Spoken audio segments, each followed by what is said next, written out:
आप सबको आज श्री गीता जयंती की बहुत बहुत बधाई। और इस पावन पर्व पर मैं श्रीमद् भगवद गीता, जो कि परम रहस्य ग्रंथ है, साक्षात पद्मनाभ के मुख से जो निश्चित वाणी है, ऐसी जो प्रसादमयी, जो हर प्रकार के कल्याण करने वाली जो वाणी है, उस वाणी से आज हम ओतप्रोत होकर आइए भगवान के चरणों में उनकी शरणागति को प्राप्त करें। श्रीमद् भगवद गीता एक अलौकिक और रहस्यमय ग्रंथ है, जिसमें भगवान श्री कृष्ण अपने प्रिय सखा अर्जुन के साथ संवाद कर रहे हैं। इसमें केवल माखन ही माखन है महाराज। ये एक संवाद है जो कि मित्र अपने किम कृतज्ञ विमूढ़ मित्र को समझा रहा है, जो युद्ध के बहाने पर समझ नहीं पा रहा है कि युद्ध करूं या ना करूं, कार्पण्य स्वभाव को प्राप्त हो रहा है। इसके बड़े सरल श्लोक हैं और आबाल बाल बच्चे तक उसको हृदयंगम कर लेते हैं। मैं आज विशेष रूप से, जो अभी तक नहीं हुआ है, कभी रहस्य उद्घाटन नहीं हुआ है, आज वो मैं आपके समक्ष लेकर आया हूं। हमारे पूज्य पिताजी के गुरु और मेरे परम श्रद्धेय गुरुवर्य महान भक्त संगीताचार्य पंडित विष्णुदेव पुरस्कार जी महाराज ने प्रयागराज कुंभ के अवसर पर एक बृहद गीता ज्ञान यज्ञ का आयोजन किया था, जिसमें सभी शंकराचार्य, भारत के महान संत और विद्वान पधारे थे। सभी उद्भट विद्वान थे। गीता के श्लोकों की अनेक प्रकार से गूढ़तम व्याख्या हो रही थी। खूब शास्त्रार्थ हो रहा था।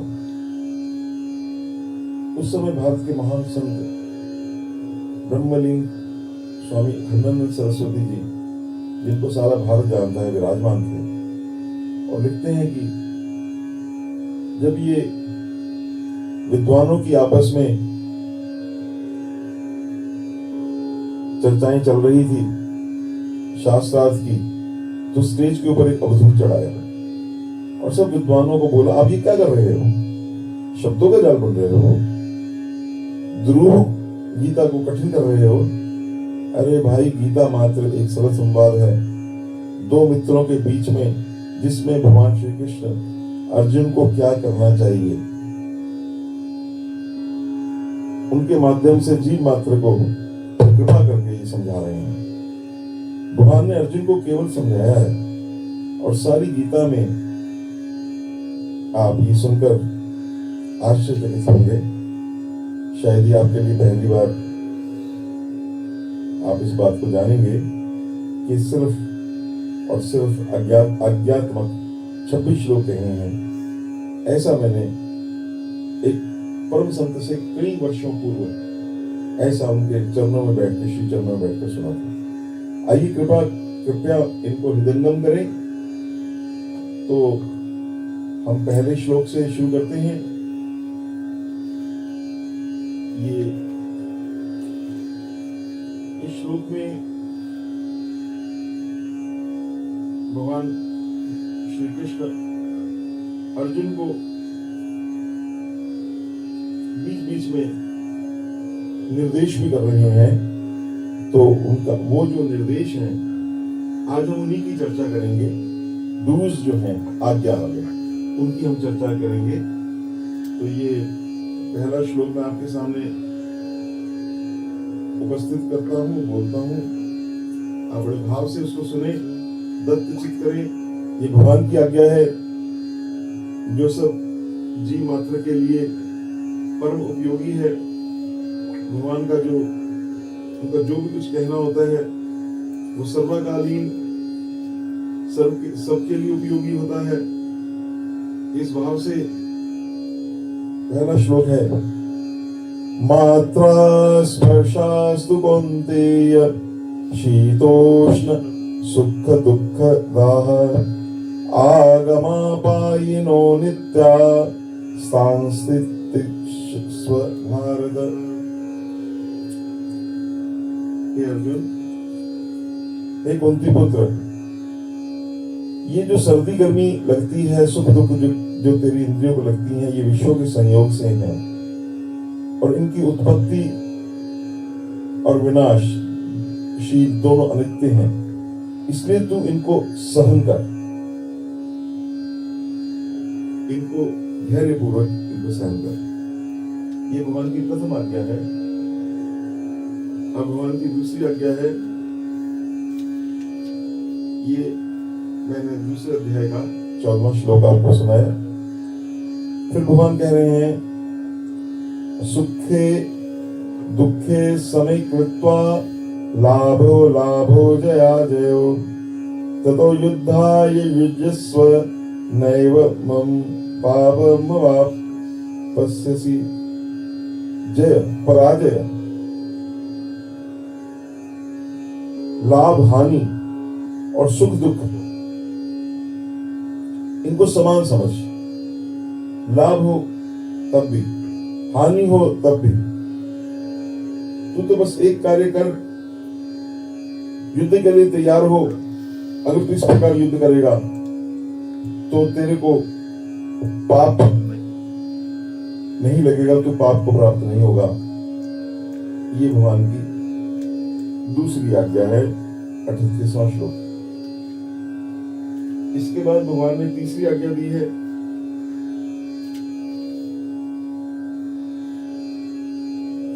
कर्म। ये बड़ा मशहूर श्लोक है, आप सब लोग इसका, आपने सबने बड़ा प्रसिद्ध श्लोक है, आपने जरूर सुना होगा।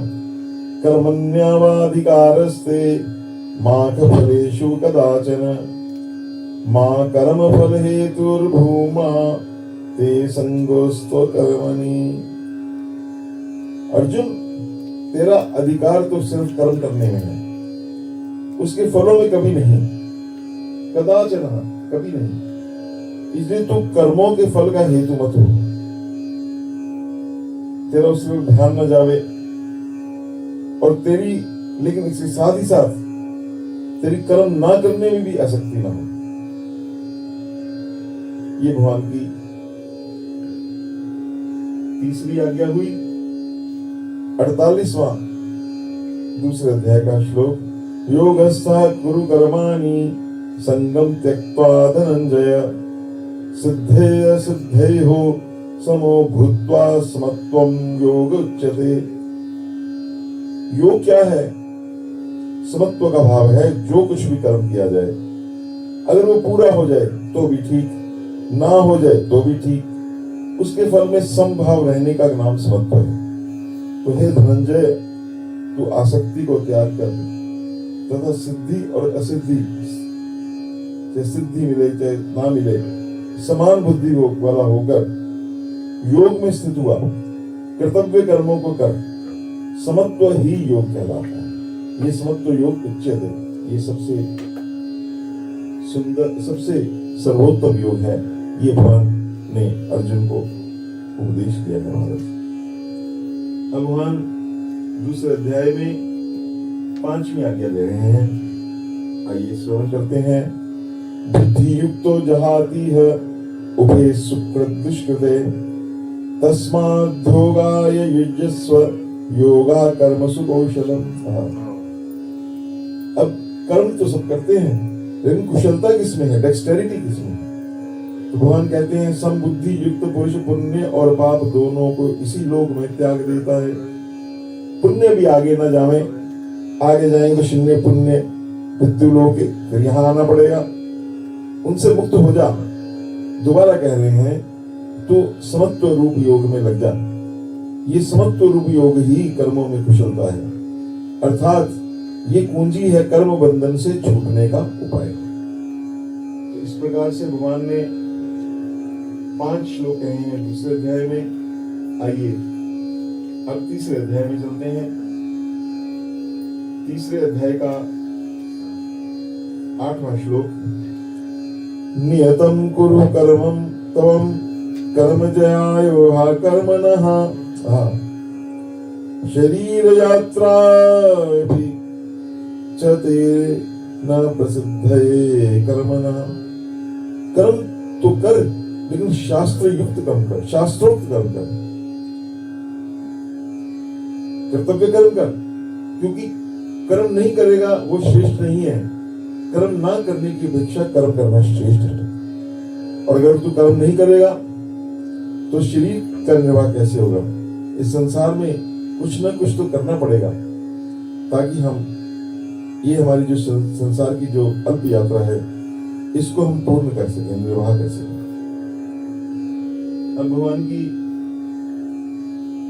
तीसरे अध्याय की दूसरी आज्ञा 19वां श्लोक।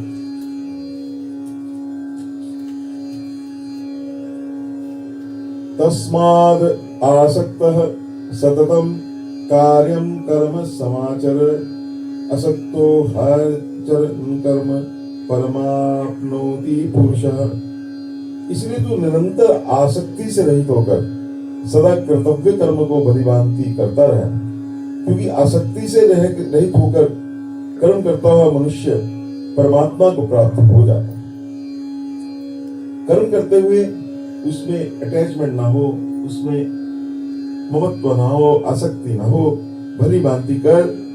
ऐसा करेगा तो परमात्मा को मिल जाएगा। इसके बाद तीसरी आज्ञा अध्याय 3 की 34वां श्लोक।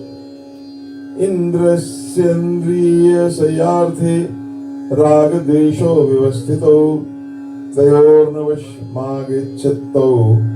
हास्य परिबंधिनो। इंद्रिय के अर्थ में अर्थात प्रत्येक इंद्रिय, चाहे वो कान है, आंख है, स्पर्श है, इंद्रिय के विषय, इनमें राग और द्वेष छिपे हुए स्थित है, दिखते नहीं है। मनुष्य को न राग के वश होना है, न द्वेष के वश होना है।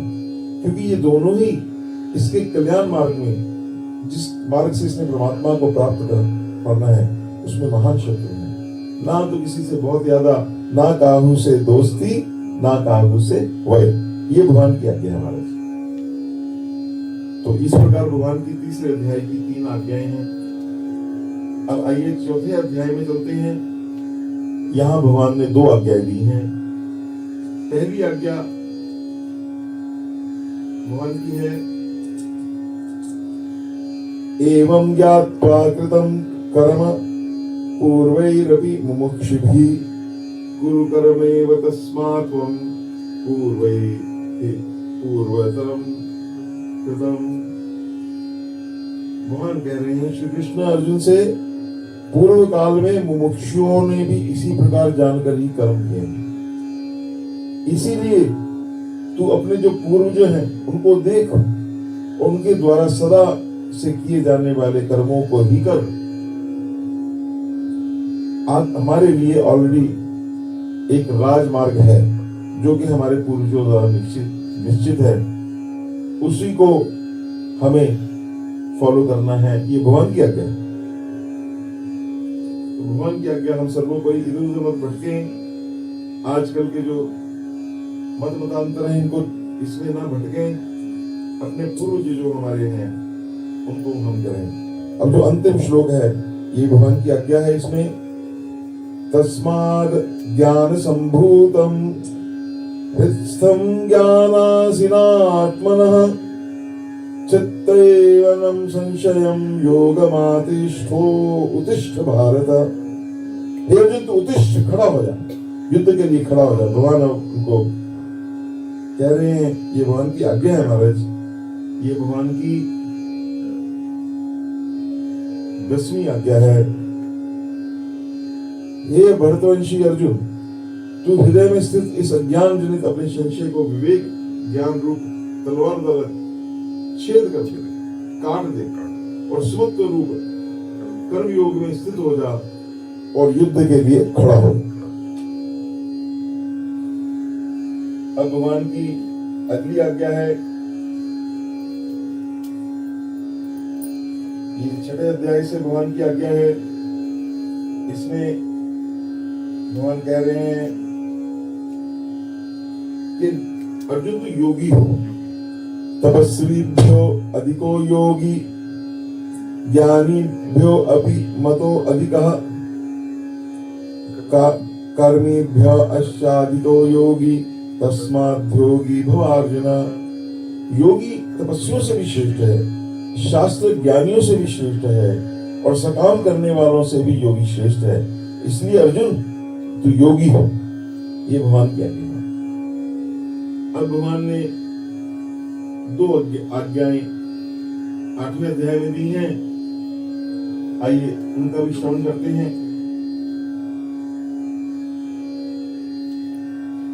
भगवान की 8वें अध्याय में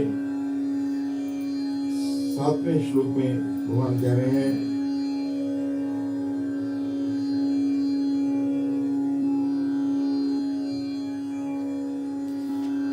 शिवम मत्तः परतरं नान्यत् किंचिदस्ति गिरंजय, मयि सर्वमिदं प्रोतं सूत्रे मणिगणा एवं।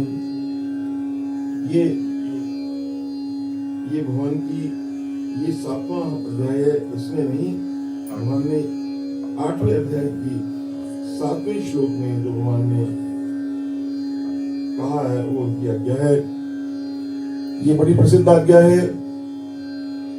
मैं ऐसे संत को मिला हूं जिनको भगवान कृष्ण ने संयम प्रकट होकर ये आज्ञा दी थी, स्वामी रामानंद जी को।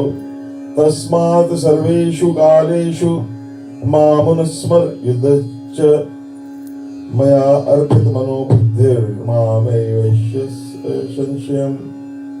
अर्जुन, इसलिए तू सब समय में, निरंतर, हर समय, विदाउट एनी ब्रेक मेरा स्मरण कर और युद्ध भी कर, दोनों कार्य कर। स्मरण भी कर और युद्ध भी कर। युद्ध करता है तो स्मरण कर, स्मरण करता है और स्मरण के साथ उद्योग भी कर। इस प्रकार मुझ में अर्पण किए हुए मन को मेरे लिए कर। मन बुद्धि से युक्त होकर तो निसंदेह मुझको ही प्राप्त होगा। और भगवान श्री कृष्ण भगवान की जय। इसके बाद भगवान ने 27 ये इससे अगला जो श्लोक है उसमें भगवान ने आज्ञा दी है, नैते श्रुति पार्थ जानन्य योगी मुह्यति कश्चन, तस्मात् सर्वेषु कालेषु। भगवान फिर बार बार कह रहे हैं, योग युक्तो भव अर्जुन। हर समय, हर जगह पर हे अर्जुन,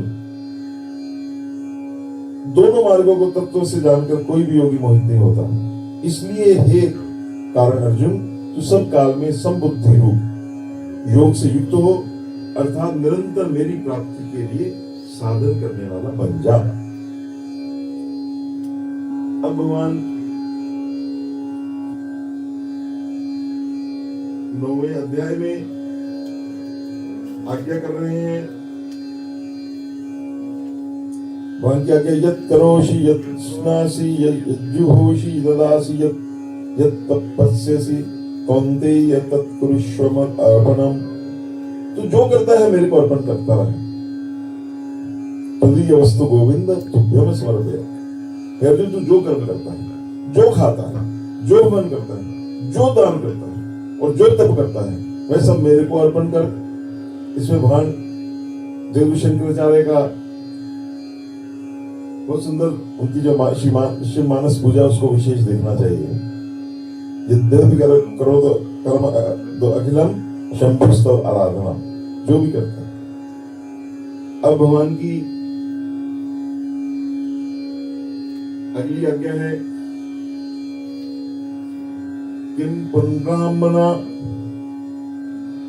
पुण्या भक्ता राजर्षयस्तथा अनित्य सुखम लोकम एवं प्राप्य भजस्व माम।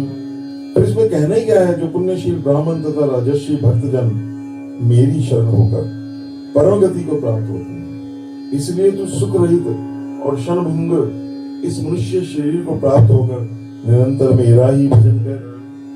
भगवान ने सब जगह यही बोला है, निरंतरता, विदाउट एनी ब्रेक भजन किया जाए। फिर भगवान की ये बड़ी जो आज्ञा है, ये 2 बार आज्ञा भगवान ने दी है। ये आज्ञा 34वां श्लोक है अध्याय 9 का।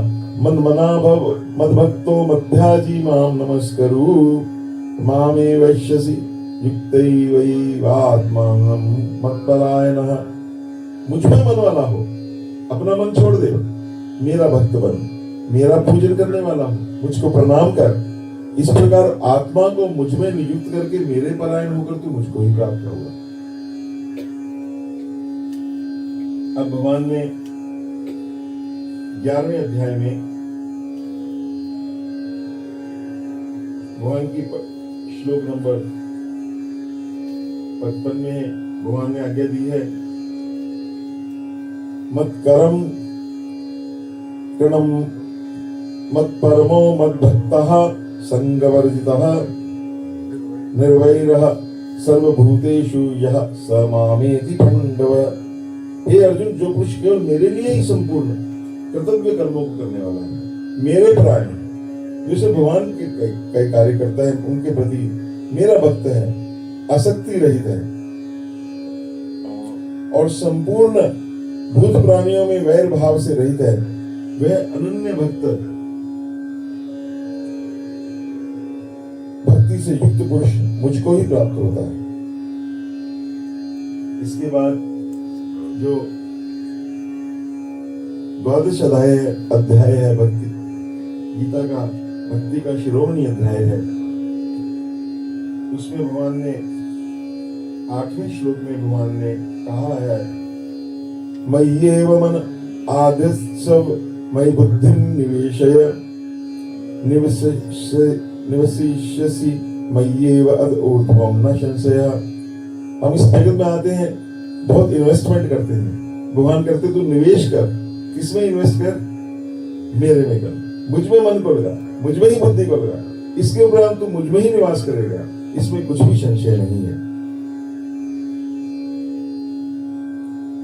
अतिचित्तं समाधातुं न शक्नोषि मयि स्थिरम् अभ्यास योगेन ततो मामिच्छुप्तुं धनंजय।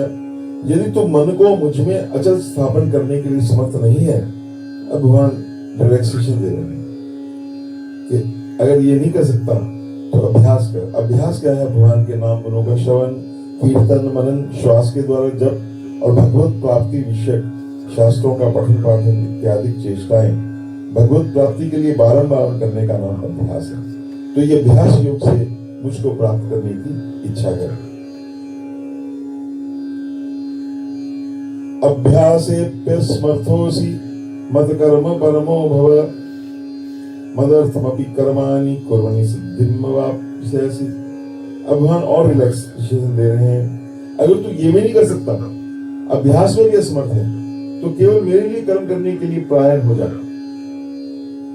जो कुछ करता है मेरे निमित्त कर, मेरे निमित्त कर्मों को करता हुआ भी मेरी प्राप्त रूपी सिद्धि को ही प्राप्त होगा, मिलेगा वही। तो इस प्रकार स्वार्थ को त्याग कर, अपने लिए न करके सारे कार्य जैसे पति गति इस तरह अपने परमेश्वर के लिए करती है, पति परमेश्वर के लिए मन, वाणी और शरीर के द्वारा जो भी कार्य हो, यज्ञ, दान, तपादि संपूर्ण कर्तव्य, छोटे से छोटा कार्य भी जो हो, वो हमें भगवान के प्रति करना चाहिए। ऐसा भगवान ने अर्जुन को आज्ञा दी है।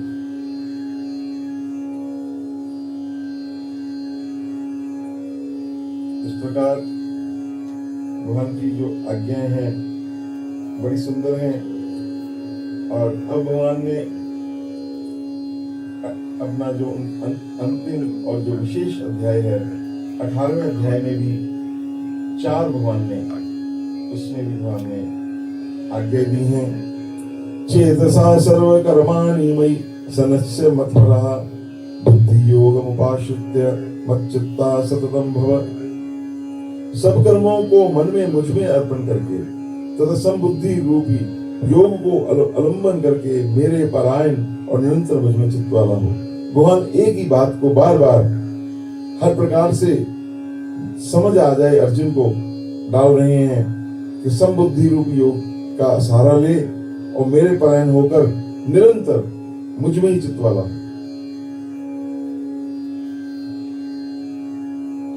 इसके बाद भगवान ने 62वें श्लोक में अपनी आज्ञा कही है, अगर तू कुछ नहीं कर सकता तमेव शरणं गच्छ सर्वभावेन भारत, तत्प्रसादात् परां शांतिं स्थानं प्राप्स्यसि शाश्वतम्। हे भारत, तू सब प्रकार से उस परमेश्वर की ही शरण में चले जा। लज्जा भय मान बढ़ाई और आसक्ति को त्याग कर, शरीर का अहंता छोड़कर ममता से रहित होकर केवल एकमात्र परमात्मा का परमाश्रय ले। इस प्रकार इसको शरण कहा जाता है। उस परमात्मा की कृपा से ही तू परम शांति को तथा सनातन परम धाम को प्राप्त होगा।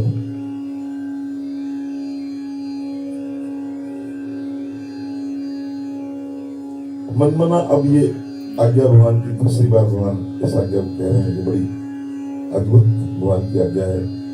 मनमना भव मद्भक्तो मध्याजी माम नमस्कुरु, मामे वैश्यसि सत्यम ते प्रतिजाने प्रियो ससी में। हे अर्जुन, तू मुझ में मन वाला हो, मेरा भक्त बन, मेरा पूजन करने वाला हो और मुझको प्रणाम कर। ऐसा करने से तू मुझे ही प्राप्त होगा और ये मैं तुझसे सत्य प्रतिज्ञा करता हूँ, क्योंकि तू मेरा अत्यंत प्रिय है। ये भगवान, यहाँ पर भगवान ने प्रतिज्ञा भी की। अब भगवान ने कहा अगर कुछ नहीं होता, ये भगवान की अंतिम आज्ञा है, शरणागति। इससे बढ़कर कुछ आज्ञा नहीं भगवान की हो सकती।